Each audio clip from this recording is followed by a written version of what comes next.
Vincent Guimond, je suis vice-président vente régionale Québec pour Bell Aliant, donc en particulier pour Télébec. Mon lien avec le laboratoire, en fait, je suis impliqué depuis les tout débuts avec le laboratoire. Je suis président du comité de gestion et depuis 1998, je siège sur les comités qui évaluent les projets potentiels et qui allouent les fonds aux projets de recherche. Mohamed Aylas, ingénieur au laboratoire LRTCS.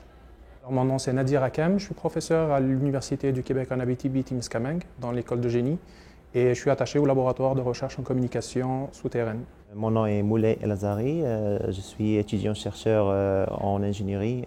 Bonjour, je suis Mejdi Laribi, je suis diplômé d'une maîtrise à l'UQAT.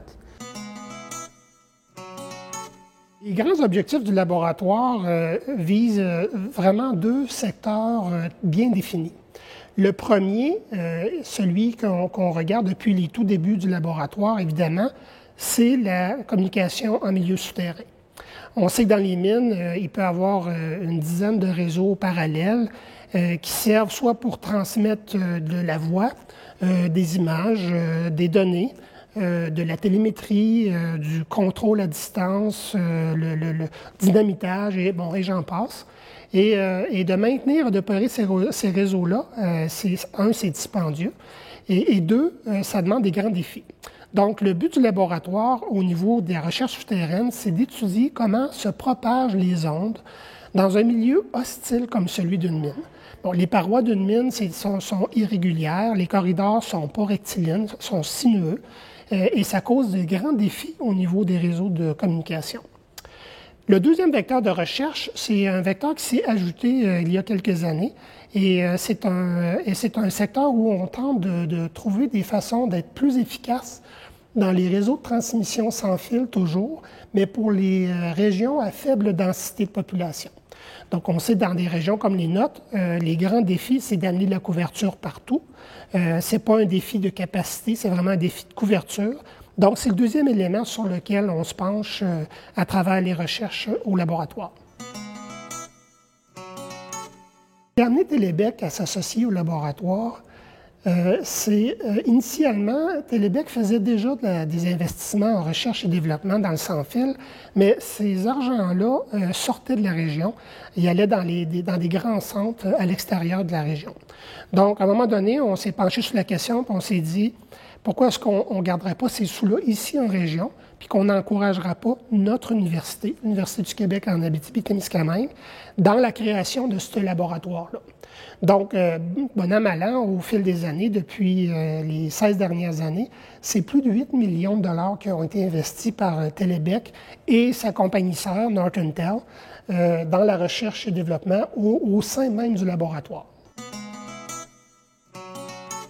En fait, quand on regarde l'implication de Télébec dans le laboratoire, certes, il y a les retombées pour les mines, mais il y a un autre aspect qui n'est pas à négliger, c'est le développement de la main-d'œuvre qualifiée. Donc, au fil des années, on est très fiers d'avoir fourni un environnement et des projets de recherche hautement stimulants pour plus d'une centaine d'étudiants qui ont œuvré soit au niveau de la maîtrise, au niveau du doctorat ou au niveau du post-doctorat. Et ces étudiants-là viennent de partout dans le monde. Là. On peut parler d'une dizaine de pays différents. Donc, ça l'aide au développement de ces étudiants-là, mais deux, il y a aussi certains de ces étudiants-là qui vont pouvoir, par la suite, demeurer en région, fonder leur famille et participer au développement économique de la région. Donc, ça a des doubles retombées. Quand on pense aux retombées et aux étudiants qui peuvent rester en région, on en a un exemple probant chez nous. On a un de nos spécialistes en planification de réseaux sans fil qui a fait ses projets à même le laboratoire et qui est maintenant à l'emploi de Télébec Bell Aliant depuis maintenant plusieurs années et qui a une très belle carrière chez nous. Au fil des années, le ratio entre la recherche pure et l'applicatif a évolué. Au début, il y avait un grand pourcentage de la recherche qui était vraiment au niveau pur. Et aujourd'hui, on a un plus grand ratio de temps qui est consacré au niveau de l'applicatif. Ce qui fait en sorte que on voit de la recherche qui est faite vraiment pour des solutions concrètes qui vont venir aider les mines à être plus efficaces et plus sécuritaires. Donc, c'est sûr que l'aspect sécurité est très important dans les mines. Les mines ont besoin de savoir, où sont leurs employés dans le quotidien, mais aussi en cas de tragédie. Et ont aussi besoin de savoir où sont leurs équipements. Donc, on tente de trouver de plus en plus des applications concrètes pour venir aider les mines à être plus efficaces et plus sécuritaires. L'historique du laboratoire, disons que depuis 1999, il existe depuis 1999, donc jusqu'à aujourd'hui. Nous sommes passés à travers plusieurs projets. Les projets, c'est surtout les projets de développement, projets de recherche fondamentale. Les projets de développement, ils sont là surtout pour profiter des retombées de la recherche, pour valoriser justement cette recherche-là et transférer la technologie vers le milieu industriel.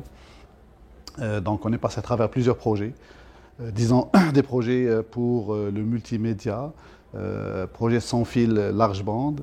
Ensuite on a fait des projets dans le domaine de l'ultra-wideband.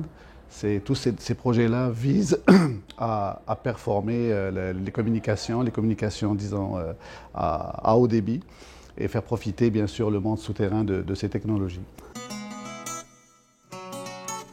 Sa vocation principale, c'est de travailler sur les communications souterraines. Souterraines, bien sûr, ici dans la région, il y a beaucoup de minières, donc on parle des télécoms pour le souterrain et pour aider les minières à profiter de ces avancées technologiques qui sont, comme on parlait du multimédia.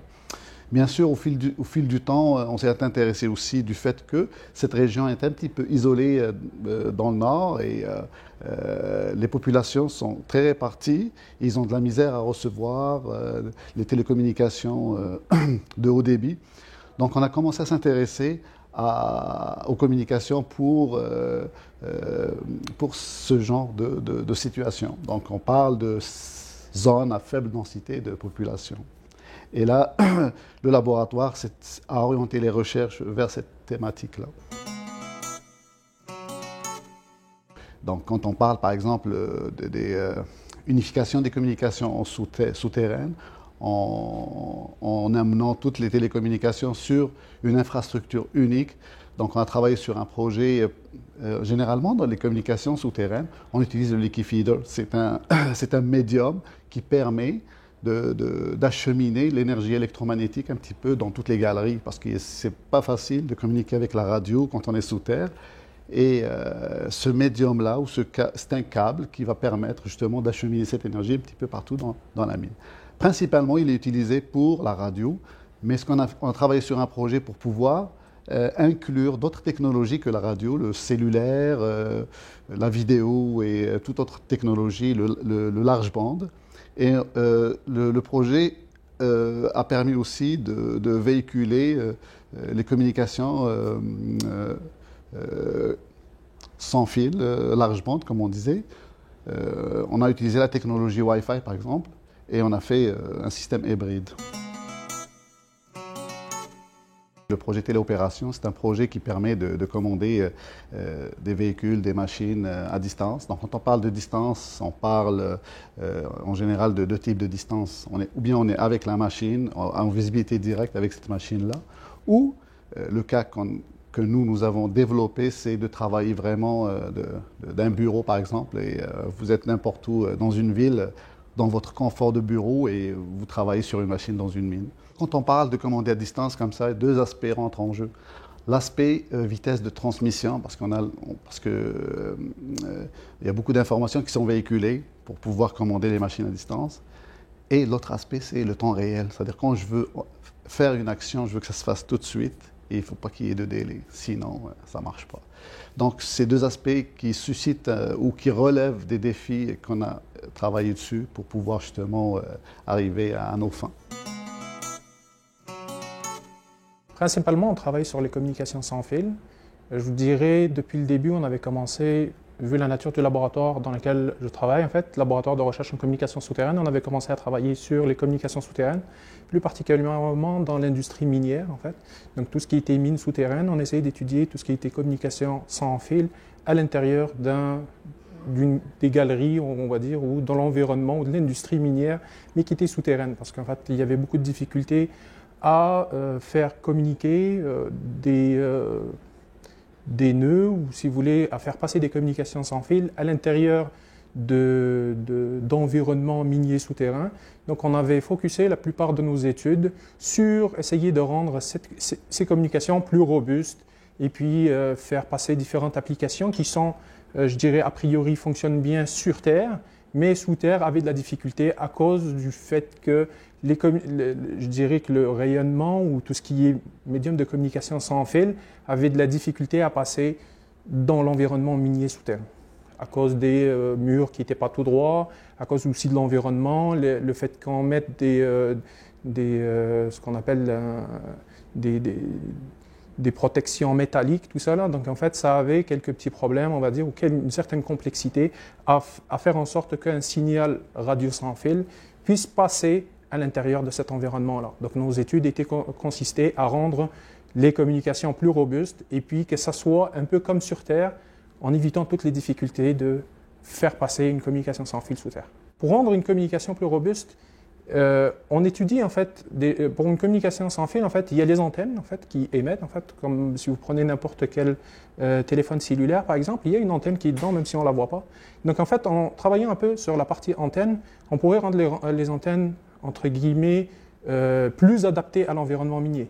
On travaille aussi à étudier, ça c'est la partie antenne ou la partie qui fait, je dirais, l'interface entre le médium sans fil, d'accord, et matériel si vous voulez, et puis la partie électronique.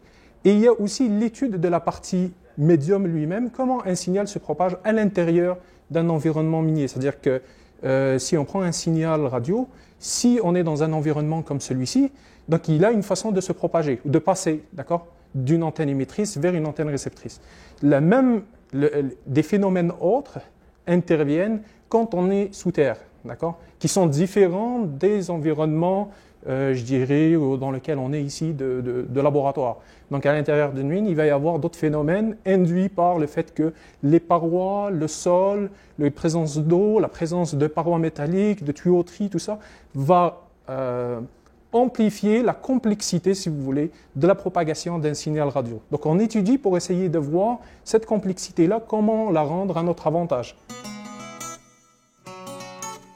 On veut avoir des couvertures radio qui soient larges, d'accord, non petites, larges, qui couvrent un grand territoire et qui puissent atteindre des personnes qui sont situées en dehors plus ou moins des villes ou carrément dans des endroits éloignés.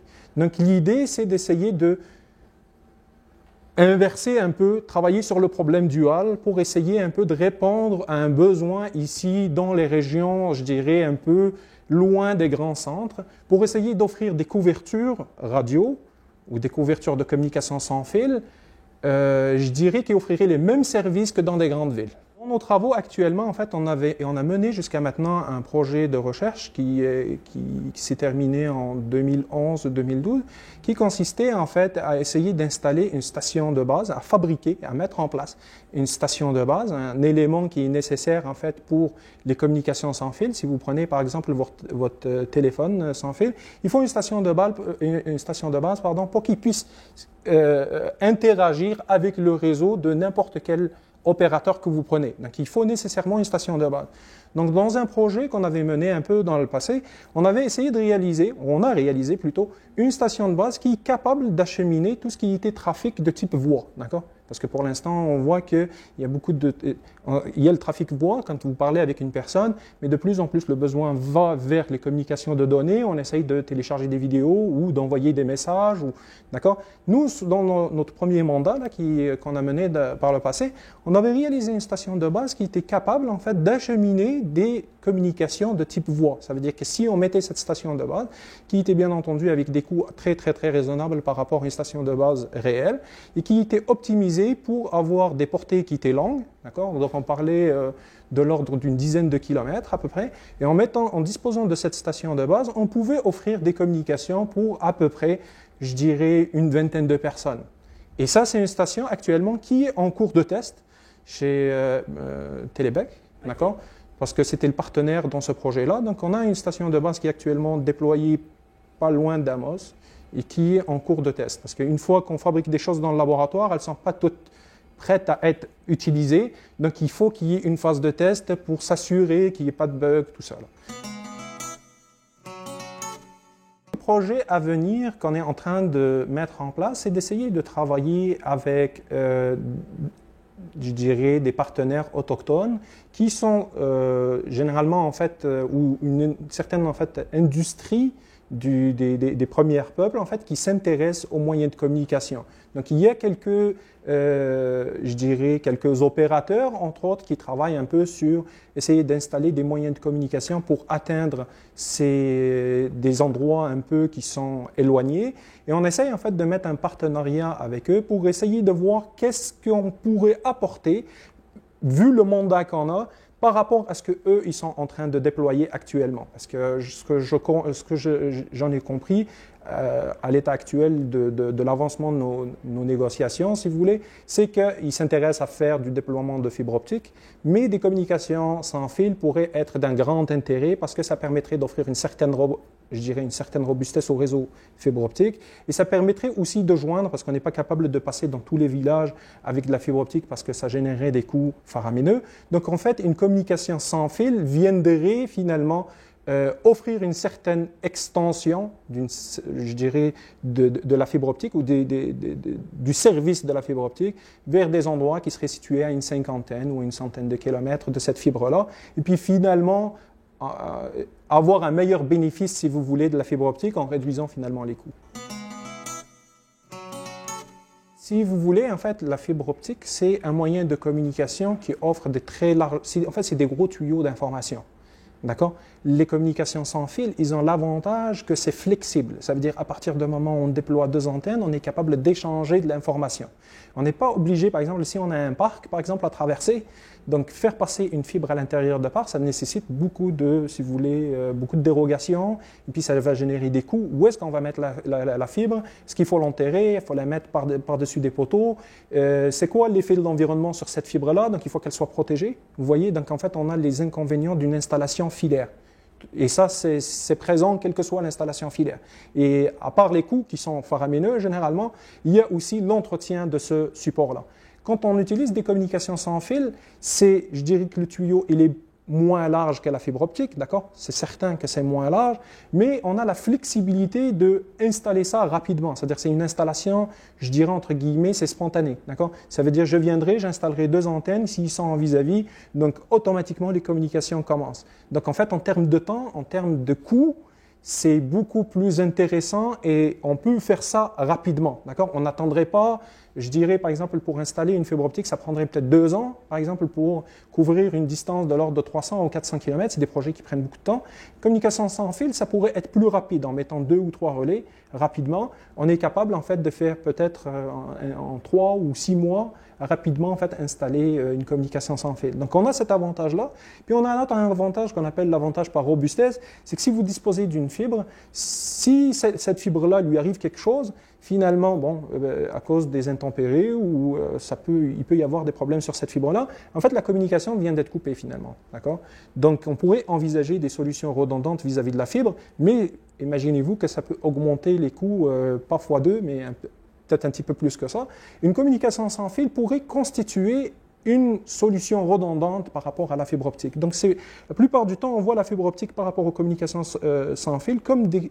en fait, je vous dire, ils se complémentent, d'accord? Ils n'ont pas les mêmes avantages. La fibre optique est plus rapide, sans fil, c'est moins rapide. Mais les communications sans fil s'installent rapidement et la fibre optique nécessite toujours, en fait, une certaine redondance qui peut être très coûteuse. Le projet consiste à étudier la propagation des ondes électromagnétiques dans un milieu minier, en particulier le canal on-body. Ça veut dire on étudie la propagation des ondes électromagnétiques quand le moyen de communication est sur les 2 antennes émettrices et réceptrices sont localisées sur le body, sur le corps humain. Et aussi, je fais le canal off-body. C'est là où les antennes, soit l'antenne émettrice ou bien l'antenne réceptrice, est localisée à une proximité du body. L'autre antenne du corps, et l'autre antenne est localisée sur le corps. Par rapport à l'application de notre projet, il s'applique au côté sécurité des mineurs en installant des capteurs pour capter des gaz toxiques ou bien des moniteurs de mouvement qui peuvent relier l'information si un mineur est tombé, quelque chose comme ça. Et ça va beaucoup aider à améliorer la sécurité des mineurs. Le domaine minier, l'environnement minier est un environnement qui est différent d'un environnement dans un bâtiment ou quelque chose comme ça. Car les mines, c'est un environnement où il y a beaucoup de poussière, il y a plus d'humidité et aussi les murs de la mine ils n'ont pas une forme géométrique qui est bien déterminée. Donc ça affecte comment le signal électromagnétique se propage. Aussi, on peut pas, c'est difficile d'estimer comment on aura des réflexions des signaux et tout ça. Donc, le travail qu'on m'a attribué, ce qui est la caractérisation du canal, est vraiment un étape très, très important quand on veut faire la conception d'un système radio dans n'importe quel environnement. Car les ondes électromagnétiques se propagent en différentes façons, dépendamment au genre d'environnement. Il y a beaucoup de choses qui affectent la propagation du canal, telles que la nature de la géographie et des choses comme l'humidité, s'il y a des poussières, s'il y a des objets réflectifs, tout ça. J'ai travaillé sur les antennes qui fonctionnent sur la bande de 70 GHz. Et vu les fluctuations et les difficultés qu'un signal trouve pour se propager dans un tel canal, on travaille sur à rendre les antennes plus intelligentes pour qu'ils s'adaptent aux variations du canal. Et le type d'antenne sur lequel j'ai travaillé, c'est l'antenne cornée. Je vous montre un exemple d'une antenne cornée.